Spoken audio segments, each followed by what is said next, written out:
Velkommen til Skoleflimmers online-undervisning. Mit navn er Philip, og jeg vil nu give dig et indblik i nyheder på tv. Vi skal se på de elementer, et nyhedsindslag er bygget op af. Og lad os først se på, hvad en nyhed egentlig er. En nyhed er information om virkeligheden, der er aktuel, sand og overraskende.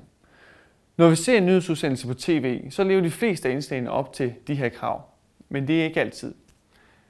TV-nyheder adskiller sig fra andre former for nyheder, ved at historierne er opbygget af en kombination af levende billeder, reel lyd og speak. Lad os lige prøve at se et eksempel på et nyhedsindslag. Vi har valgt et fra TV2 Østjylland, og når vi ser et indslag, så skal vi kigge mere på de elementer, som indslaget er bygget op af, eller de byggesten, som er i indslaget. Lad os først lige prøve at se hele indslaget. Og her er det nyhederne fra TV2 Østjylland, der går i luften. God aften. Daglig motion i skolen er sundt, og ikke nok med, at det giver bedre kondition, det får også elevernes sygefravær til at falde drastisk. Det viser erfaringer fra Rundhøjskolen i Højbjerg. 1 times motion hver dag har reduceret elevernes sygefravær med 41%. Er I klar til nisseløb? Afsted! Første klasse drøner rundt i en danstime, et nisseløb med små opgaver og motion. Det er bare dejligt, når man løber så meget. Friske og især raske bliver børnene på Rundhøjskolen, hvor de hver eneste dag har en times motion og bevægelse. Jamen, jeg kan ikke lide at være syg. Jeg elsker bare at gå i skole og blive klog. Hvad med at være syg? Det bryder jeg mig ikke om. Er du blevet mere rask? Ja.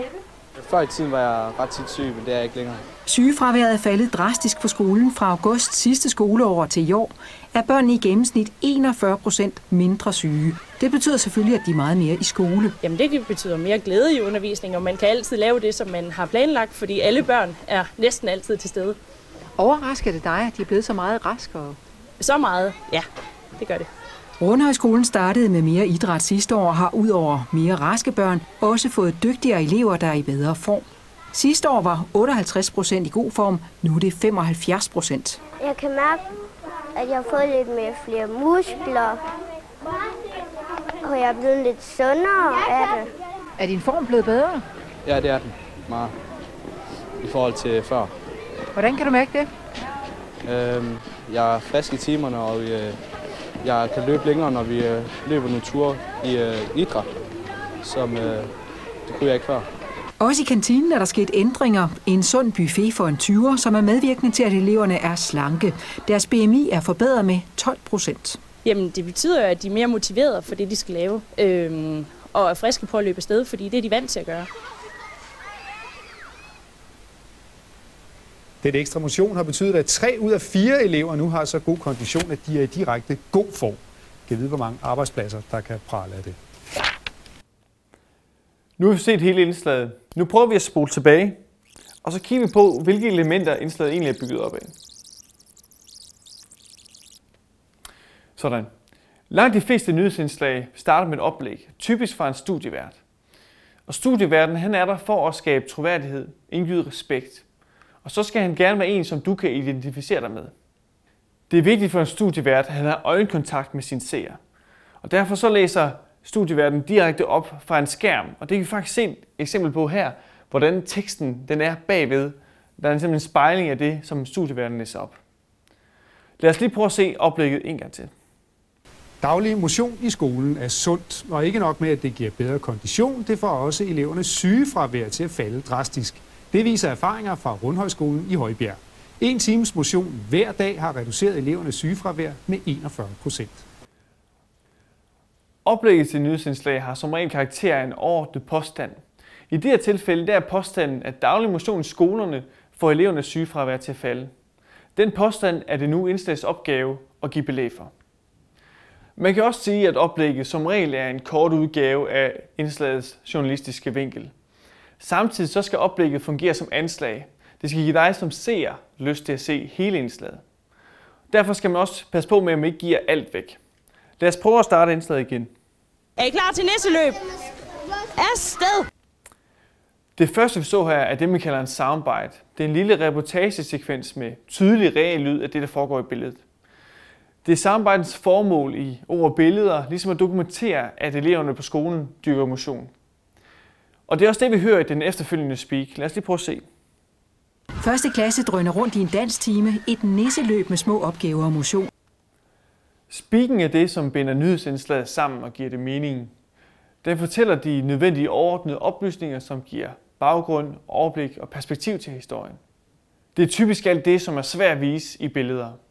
Her hjælper speaking os f.eks. til at forstå, at det er et dansk team, og at eleverne er ude for at løse små opgaver og motion. Til at underbygge speakings påstande og beskrivelser indeholder de fleste nyhedsindslag små interviewbidder. Det er bare dejligt, når man løber så meget. Her er det en meget lille interviewbid, og det er jo klart for enhver, at selvfølgelig har journalisten snakket med pigen i længere tid. Læg mærke til, hvordan speak og interview bidrager med noget forskelligt. Speaking leverer objektiv information, mens interviewet ofte kommunikerer følelser, holdninger og argumenter. Interview handler typisk om hvordan og hvorfor, mens speak ofte giver svar på hvem, hvad, hvor og hvornår. Prøv at se med her. Friske og især raske bliver børnene på Rundhøjskolen, hvor de hver eneste dag har en times motion og bevægelse. I speaking her indgår både hvem, hvad, hvor og hvornår. Hvem? Jamen til det der er svaret børnene. Og svaret på hvad, det er en times motion. Vi er på Rundhøjskolen, det er svaret på hvor. Og hvornår, det er så hver dag, de dyrker den her motion. Prøv også at lægge mærke til de billeder, der speakes til. Det er reportageklip, der illustrerer eller dokumenterer det, der bliver sagt. Det er det, vi kalder visual proof. En slags billedlig bevis for, at det, vi siger, det er sandt. Lad os prøve at køre videre. Jamen, jeg kan ikke lide at være syg. Jeg elsker bare at gå i skole og blive klog. Hvad med at være syg? Det bryder jeg mig ikke om. Er du blevet mere rask? Ja. Før i tiden var jeg ret tit syg, men det er jeg ikke længere. Det vi så her er det, vi kalder en voxpop. Voxpop betyder folkets stemme og er en samling korte interviewbidder, hvor man har stillet et antal personer det samme spørgsmål. Sygefraværet er faldet drastisk på skolen fra august sidste skoleår til i år, er børnene i gennemsnit 41% mindre syge. Det betyder selvfølgelig, at de er meget mere i skole. Denne speak indeholder statistik om faldet i elevernes sygefravær. Og da billederne gerne skal illustrere speaken, har man her valgt at gøre brug af en grafik. På den måde så kommer budskabet om faldet på de 41% lettere igennem til seerne. Jamen det betyder mere glæde i undervisningen, og man kan altid lave det, som man har planlagt, fordi alle børn er næsten altid til stede. Overrasker det dig, at de er blevet så meget raske? Så meget, ja, det gør det. Vi har nu gentagne gange hørt, hvordan journalisten har sit eget spørgsmål med, og det kan give en god dynamik, især hvis svarene de er korte. Det kan også være en god idé, hvis det er det ene spørgsmål, seeren sidder tilbage med i sit indslag, og så vise, at man har stillet det afgørende spørgsmål. Nu har vi faktisk været omkring de fleste af de byggesten, der normalvis indgår i et nyhedsindslag. Nu ser vi resten af indslaget, og så prøv at se, om du kan identificere hver enkelt byggesten. Rundhøjskolen startede med mere idræt sidste år og har udover mere raske børn også fået dygtigere elever, der er i bedre form. Sidste år var 58% i god form, nu er det 75%. Jeg kan mærke, at jeg har fået lidt flere muskler, og jeg er blevet lidt sundere af det. Er din form blevet bedre? Ja, det er den. Meget. I forhold til før. Hvordan kan du mærke det? Jeg er frisk i timerne, og jeg kan løbe længere, når vi løber nogle ture i idræt, som det kunne jeg ikke før. Også i kantinen er der sket ændringer. En sund buffet for en 20'er, som er medvirkende til, at eleverne er slanke. Deres BMI er forbedret med 12%. Jamen det betyder, at de er mere motiverede for det, de skal lave, og er friske på at løbe afsted, fordi det er de vant til at gøre. Den ekstra motion har betydet, at 3 ud af 4 elever nu har så god kondition, at de er i direkte god form. Kan vide, hvor mange arbejdspladser, der kan prale af det. Ja, vi ender så indstedet tilbage ved studieverdenen, som har nedlægget. Nedlægget runder historien af og giver f.eks. en bonusinformation. Det kan være en krølle på historien eller noget, som giver mere perspektiv. I det her tilfælde er nedlægget måske ikke så elegant udført, for studieverdenen gentager faktisk noget af den fakta, vi allerede har fået at vide, nemlig at 3 ud af 4 elever er i god form. Det er lidt unødvendigt. Den oplysning bliver så efterfulgt af et forsøg på en humoristisk perspektivering til, hvor mange arbejdspladser, der kan prale af at være i så god form. Det er med til at give en særlig stærk identifikation med studieverdenen, når han eller hun indimellem lader et glimt af humor komme til udtryk.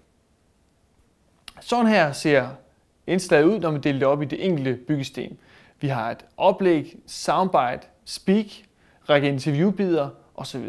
Og til sidst har vi nedlægget. Og det er vigtigt lige at pointere til sidst, at alle nyhedsindslag er forskellige. Der er uendelig mange måder at sætte de her byggesten sammen på. Hvordan? Det kommer helt an på historien og den måde, du skal fortælle den på. Tak fordi du kiggede med.